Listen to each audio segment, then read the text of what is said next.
مجھے ایک ٹیکسٹ آیا اور انہوں نے یہ پوچھا ہے جو ہم کئی دفعہ بتا چکے ہیں کہ قرض اتارنے کی ترکیب. انہوں نے یہ پوچھا کہ میرے پر بہت قرض ہے ذاتی طور پہ، کاروباری طور پہ، اور آپ نے کچھ چیزیں بتائیں جو انہوں نے کی بھی لیکن ان کو اس کا افاقہ نہیں ہوا.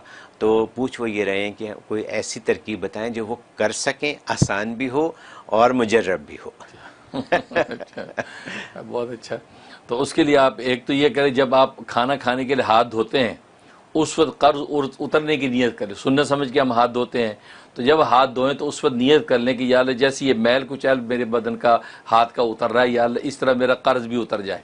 تو اس سنت عمل میں قرض کی ادائیگی کی نیت کر لیں. یہ بہت مجرب ہے. ایک بہت بڑے محدث نے لکھا ہے کہ اس سے مجھے میرے لاکھوں کا قرض ایسے اتر گیا جس کی مجھے خبر بھی نہیں لگی. تو یہ آپ شروع کر لیں. اور اس کے علاوہ یا فتاحو، ہر نماز کے بعد 101 دفعہ یا فتاحو پڑھیں، اول آخری 11 مرتبہ درود شریف. اور یہ 71 ڈیز کی نیت سے آپ شروع کر لیں، انشاءاللہ آپ کا قرض بالکل اتر جائے گا. میں بھی دل سے دعا کرتا ہوں. بہت شکریہ.